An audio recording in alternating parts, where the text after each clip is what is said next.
Why does it feel like no matter how hard you try, you never get there?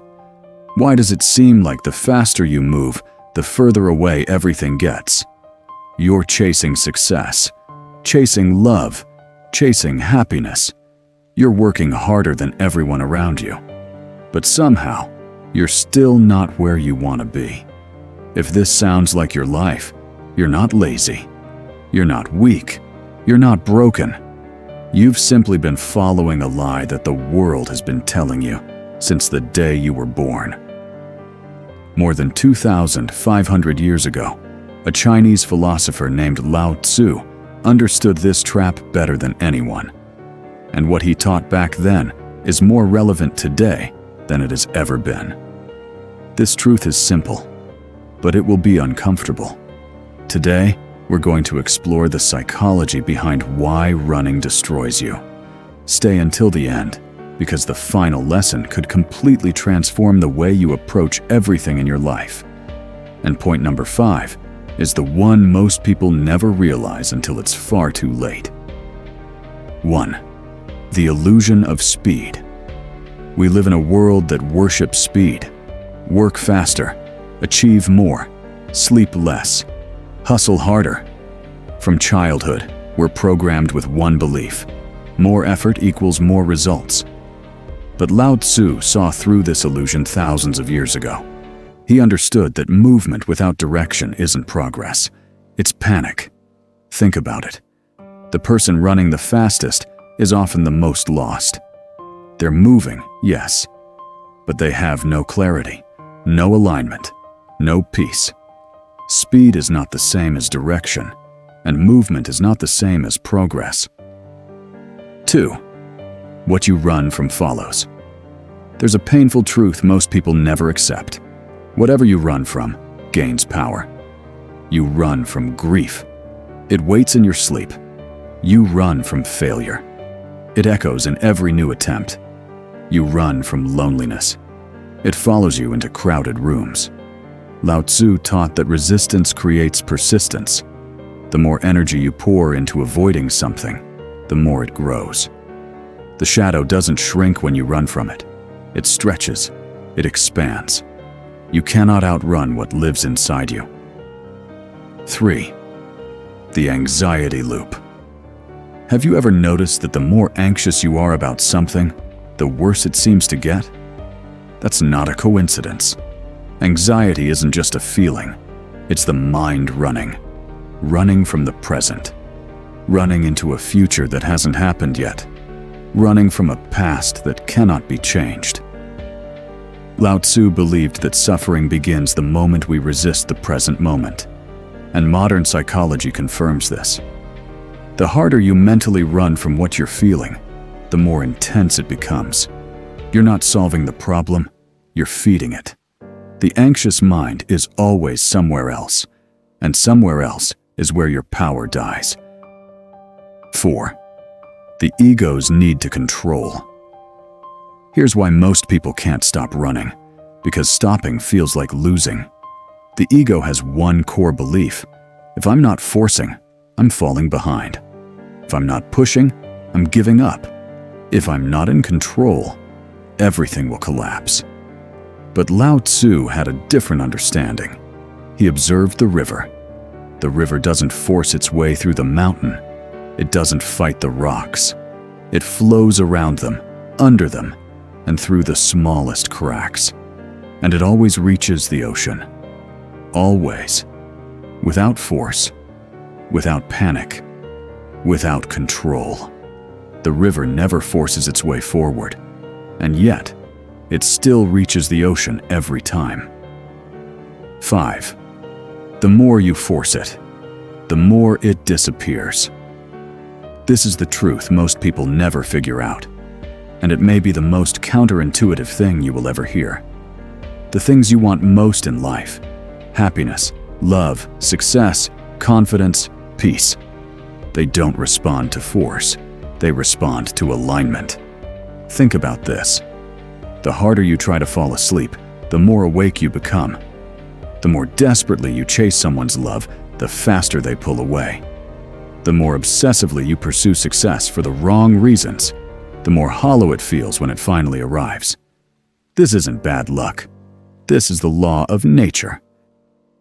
Lao Tzu called this Wu Wei, the art of not forcing. He understood that certain things in life cannot be grabbed. They can only be attracted. You cannot force a flower to bloom faster by pulling at its petals. You'll only destroy it. Desperation repels. Stillness attracts. This isn't just a philosophy. It's the law of nature. The more you chase it, the more it escapes. The more you force it, the more it resists. The more you run from it, the closer it follows. The more you fight the pain, the deeper it cuts. The more you demand from life, the less life gives. The more you tighten your grip, the more slips through your fingers. This isn't failure. This is the trap. And yet, we live in a world that never taught us this. Society doesn't reward stillness. It rewards visible effort. Hustle culture made rest feel like laziness. Social media made comparison the air we breathe. Every scroll reminds you of how far behind you are. Every highlight reel tells you to move faster, do more, become more. And so we run. We run because we were told that stopping means losing. We run because stillness makes us uncomfortable. We run because, deep down, we're afraid that if we stop, we might have to face what we've been avoiding all along. Lao Tzu lived without social media, without hustle culture, without any of this noise. And he still saw this trap with perfect clarity. Because the trap has never changed, only the speed of it has. 6. Wu Wei, the power of non-action. Now here's where Lao Tzu's philosophy becomes truly powerful. Wu Wei is often misunderstood. People hear non-action and think it means doing nothing, sitting still, giving up. That's not what it means. Wu Wei means acting without force, moving without resistance, doing without desperation. It means aligning yourself with the natural flow of life instead of constantly fighting against it. Think of the musician who stops overthinking every note and simply plays from the heart. The music flows. Think of the person who stops desperately trying to impress others and simply becomes themselves. The right people stay.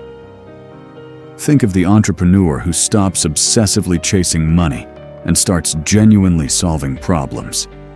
The success follows. Lao Tzu said that nature does not hurry, yet everything is accomplished. The seasons do not panic. The sun does not force itself to rise. Everything that is meant to happen, happens. Without force. Without running. You don't need to force your way through life. You need to find your way through it. 7. Stillness is not giving up. Here is the fear that stops most people from applying everything we've just talked about. They think that if they stop running, they're quitting. They think that slowing down means falling behind. They think that stillness is the same as surrender. But Lao Tzu made one thing very clear. There is a profound difference between passive surrender and conscious stillness. A tree doesn't fight the storm. It doesn't run from it. It roots deeper. And when the storm passes, the tree is still standing. The weak branches break. The roots remain. Stillness is not the absence of ambition. It is ambition with direction. So, here are 5 principles to carry with you from today. 1. Stop measuring your progress by how hard you're working. Measure it by how aligned you feel. 2. When something isn't flowing, pause before you push harder. Resistance is a signal, not a weakness. 3. Identify what you're running from. Name it. Face it directly, because you cannot heal what you refuse to see. 4. Replace forced action with intentional action. Do less, but do it with full presence and full purpose. 5. Trust that stillness is not falling behind. It is finally moving in the right direction. Remember this: stillness is not weakness. Slowing down is not falling behind. Letting go is not giving up. And sometimes, the most powerful thing you can do is simply stop. Stop running. Stop forcing. Stop fighting. And trust that what is truly meant for you will not pass you by while you're standing still. The moment you stop running is not the moment you fall behind. It is the moment you finally begin. If you want more videos on ancient wisdom, the philosophy of Lao Tzu, human psychology, and the hidden forces that are quietly shaping your life, subscribe now. Because understanding how life truly works is not the end of the journey. It is the very first step toward living it completely on your own terms.